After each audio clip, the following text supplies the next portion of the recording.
Alright, so it's a hot and sticky day, and we haven't done a trip down to Hardrock for quite some time, so let's go and check it out, see what good stuff we can get.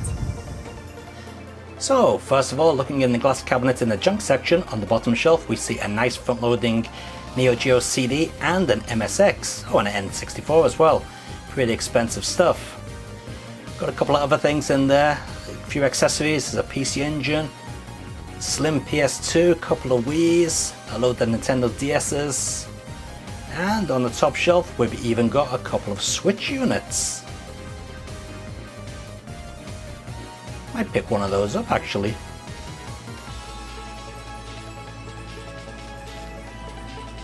Moving over to the actual junk section now, we can see we've got some nice Sega Saturn controllers there, and a bunch of used consoles. Some PSPs, some PS2s on the top there. Not bad prices for those slim models, although they don't come with any accessories. Some PS1s there, of course they're all going to have knackered lasers. And a very yellow Super Famicom next to a reasonable looking Super Famicom. 1,100 yen. And of course we got the obligatory boxes full of loose cartridges. Isn't it funny how Super Famicom games turn into diarrhea brown on the back? This is kind of interesting, a Goomba mouse. Old school mouse as well. And a multi-tap as well for your Super Famicom. Unofficial of course. To be honest, there wasn't much of interest in the junk boxes this time round. As you can see, we've got the same old collection of Nintendo 64 loose cartridges there. Nothing really worth thinking about. Dragon's Dogma there on the on the Xbox 360. Just recently finished Dragon's Dogma 2 on the Series X. Not a bad game, but ending kind of sucks. As to be expected in the Xbox 360 section, it's mostly crap, you know, Western things like sports titles and so on. But there are one or two decent games as well. And this one kind of caught my eye, but is it any good? It certainly looks like a Panzer Dragoon knockoff.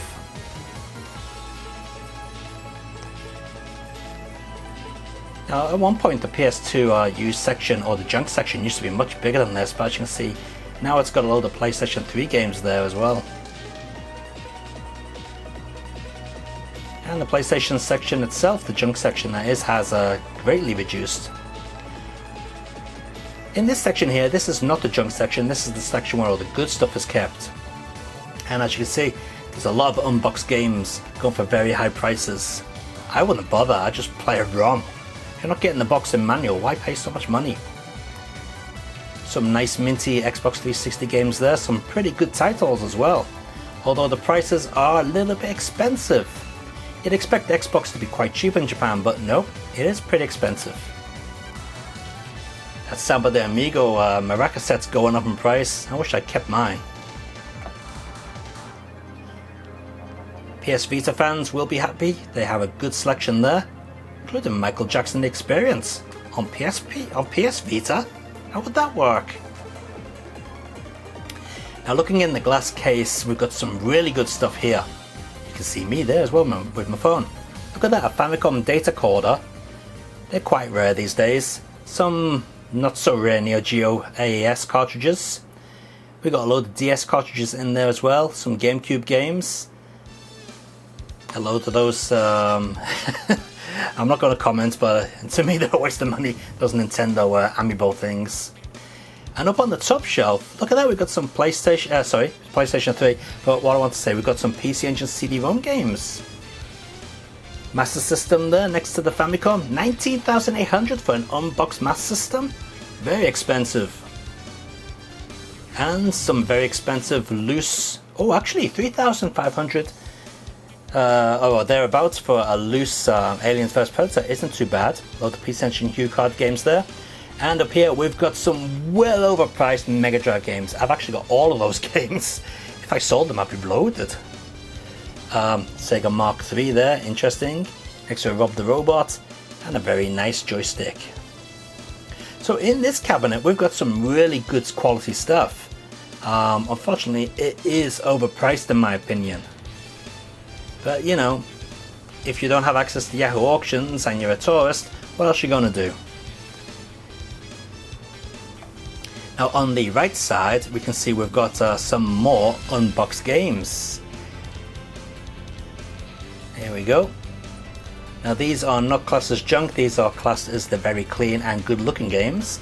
Some decent titles in there as well. Of course we've got our little baskets full of Nintendo DS titles. And that little blue basket up there is full of loose Game Boy cartridges, I believe, or Game Boy Advance cartridges, or maybe a mix. Check out those Nintendo posters up there, they're pretty cool. And some boxed consoles here. Nintendo 64, Mega Drive, PS3, Xbox Series X as well. And we got a box Dreamcast and Sega Saturn down the bottom. But what caught my eye was this pretty cool looking Sega Master System yoke controller from Hori. Apparently especially made for Afterburner. Just a shame Afterburner on the Master System kinda sucks.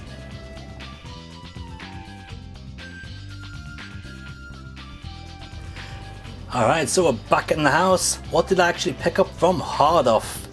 Well, let's start off with this one. This is Running High from a company known as Rex. Yeah, this is a weird one. Basically, think of a racing game, but instead of controlling guys in cars, you control guys on roller skates. Oh yeah. Oh, by the way, I just want to show you how good the disc is. Look how clean that is. They're a little bit dusty, but there's no scratches on it or anything like that. That is a very nice disc. Pretty much all the secondhand stuff in Japan looks like that. Really good. So taking a look at the manual, you can see we've got a variety of different courses. In fact, to be honest, there's not that many courses in it. There you go, 4 courses, that's your lot. But you do get a collection of different characters you can play as. Here they all are there. Now fortunately, to open up the later courses, you do have to complete all the previous courses with all the characters to get the proper ending, which is a bit of a bummer.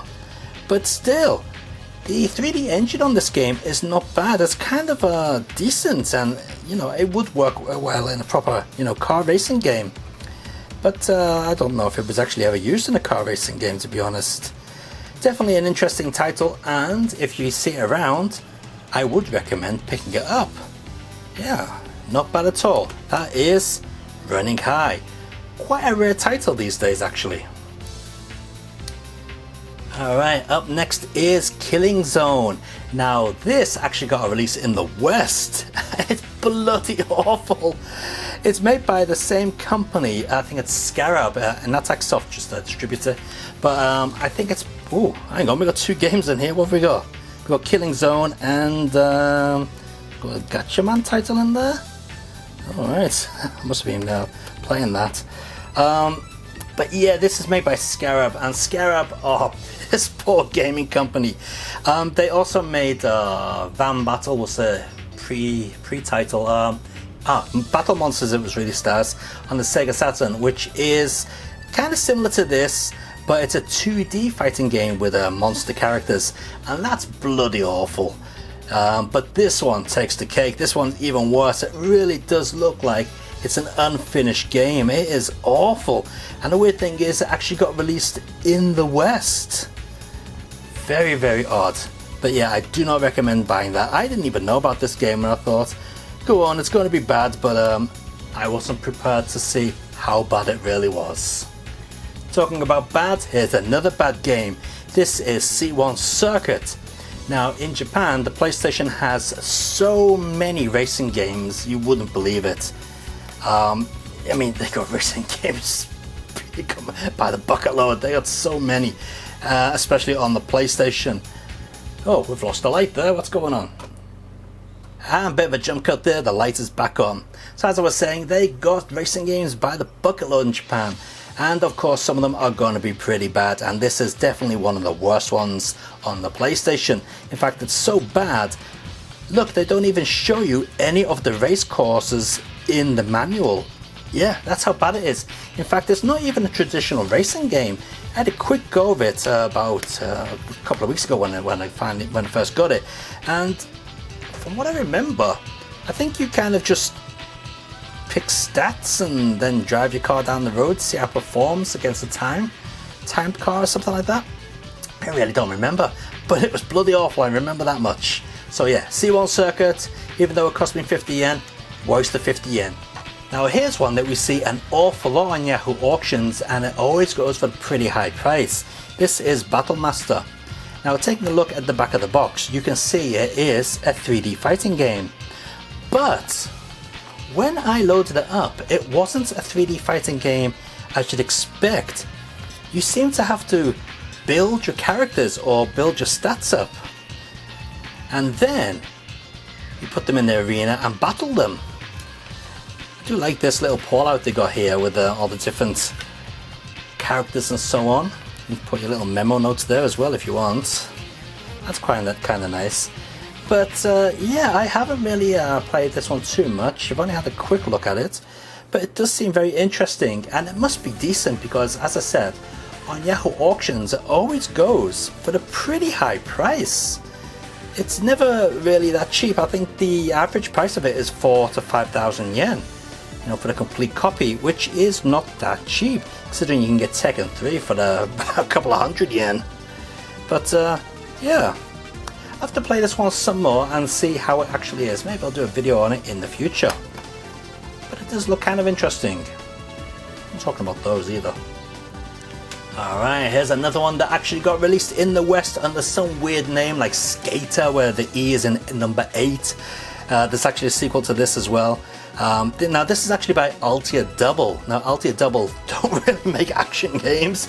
Normally they make like RPG type stuff, but this is a skateboarding game, as you can clearly see, and also see in the video up there. And you know, I read some reviews from the Western press, and they all slagged off saying, oh, it's no Tony Hawk's, Japanese don't know how to make a skateboarding game, blah blah blah. But I think they kind of missed the point. It's not meant to be a Tony Hawk's game. It's more of an arcadey style game, and for the PlayStation it looks pretty decent. It's very colourful, and the tracks are kind of interesting. I mean, again, they got completely slagged off in the Western press because they weren't Tony Hawk's style type tracks. But I think if you have to an arcadey style skateboarding game, this might be up your alley. You know, give it a try. Like I said, it got released in the West under some sort of weird name, a Skater or something like that. I don't know. But in Japan, it's called Street Borders, and it is actually a sequel to it as well. And finishing up with the PlayStation stuff, we've got some good old quality Telenet Wolf Team Jank. Oh yeah, this is Cybernetic Empire. Now this is a 2-disc game, but apparently it only takes around about 4 to 5 hours to fully complete. As you can see, disc 1 is missing. It's actually in the PlayStation at the moment. Now what it is basically a 3D roaming action puzzler action game. So think of how can we say, if you ever seen Blue Stinger on the Sega Dreamcast, think of Blue Stinger with janky graphics and even more dodge controls. Yeah, it's kind of like that, with a few puzzles thrown in here and there. It's typical Wolf Team Jank, to be honest. But Wolf Team Jank has a bit of a nice charm to it, doesn't it? And this game definitely has that Wolf Team charm. You even got the typical Wolf Team style artwork there, very similar to what was in their Mega Drive games back in the day as well. But yeah, I wouldn't say it's a AAA title by any means, but if you're after a 3D action adventure game with a little bit of puzzle elements in there, you could do a lot worse than Cybernetic Empire. It's not that bad. Worth checking that out. It is a little bit pricey. This one cost me 1,500 yen, but then again, it's in perfect condition. Case is a little bit scratched, but not too bad. Yeah, recommended.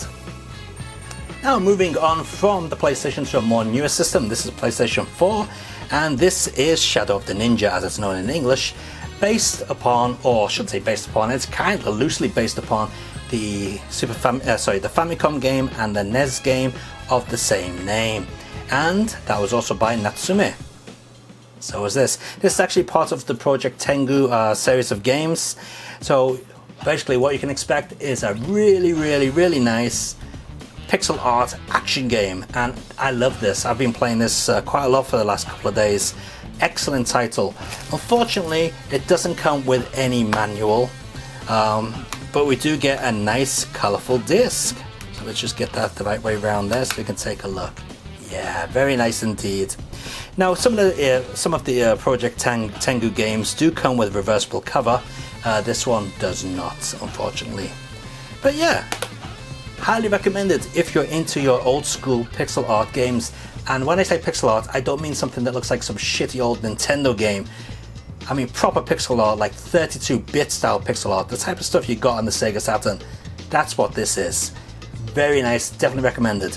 It's also on the Xbox Series X and Series S and the Nintendo Switch. Now, I would have got it on the Series X, but unfortunately no physical version, so that's why I've got it on the PlayStation 4. In fact, for me, the PlayStation 4 is the console to buy all these old style games on, because they run absolutely fantastic. The Switch is hit and miss, like the previous one, Kiki Kai or Pocky Rocky as it's known in the West, kind of has frame issues. It kind of drops frames now and then, but on the PlayStation 4 it's rock solid. So yeah, PlayStation 4 is becoming quite a cool machine for these type of games. So moving up to a newer system, we've got the Xbox Series X, actually a current system I should say. Now, on Amazon they were doing a bit of a sale, Amazon Japan that is, on Xbox Series X games. So I picked up 3 titles, got 3 titles for under 10,000 yen. Not a bad price considering most Xbox 360 games these days cost 8,000 yen over here. Anyway, this is Crime Boss, a game that I've had my eye on for quite some time. Now, I thought it was going to be some GTA type game, but oh no. It's like one of those free-to-play type games where you have to do missions and then you get like cards or stats to build up your characters and all that. I hate all that crap, so I was a major disappointment there. Saying that, it does look pretty nice and it does run at a solid 60 frames per second, or at least it does on the Series X with VRR on my TV. Or it seems like it does. It's very smooth, I can tell you that. And that's running in quality mode as well. But, you know, it's not what I expected it to be, which is a bit of a shame. Does have some really good characters in here. I'm looking forward to seeing good old Danny Glover when they finally get around to unlocking Danny Glover, but I haven't got that far yet. As to be expected, it comes without a manual. Oh, we got Mafia 3 in there, but there is a code there. I haven't used it, so yeah, maybe give it a try. Probably gone by the time you use it though. But yeah, Mafia 3 is a game which I've been playing, but at the moment I'm playing Boss City. And the good thing about Boss City is it actually comes on 2 discs. This is disc 2, as you can see disc 1 is in the machine. So I have to put Mafia 3 into the Mafia 3 box as well, so I don't lose that. But if I paid full price for this, I would have been very disappointed, but considering I only paid about 1,500 yen for this, I'm not too bothered. And next up we've got a Persona game. Now I was thinking this is going to be one of the beat 'em ups, but no, it's some sort of turn-based RPG type game from what I can tell. As you can see, I've not opened it, I don't know anything about this yet, apart from what I've seen online. But I don't own any Persona games. I haven't really been into following the series. I know it's a good series, but it's just something I've not got into. But maybe I should do. Although I think I'm starting off with probably the worst game of the bunch. And finishing off, we have the Kalisto Protocol. Another game that I had my eyes on for quite some time, but never did buy it because it was quite expensive. Again, it is not opened yet. I'm actually playing Crime Boss as I mentioned, so once Crime Boss is done, this is the next one to get stuck into the Xbox Series X. And yeah, I'm looking forward to playing this. Meant to be a pretty decent game. So there's my game and pickups from the last couple of months. I'm sure I've bought more games than this, but I can't remember which ones I've featured on videos before and which ones I have not. These ones have definitely not been featured on a video previously. But what about you guys? Well, we're about to find out. And if you want your gaming pickups to be featured on the next gaming pickups video, feel free to send them over to me by email to this address down there. Until next time guys, keep on gaming and enjoy your games. Let's take a look and see what you guys bought.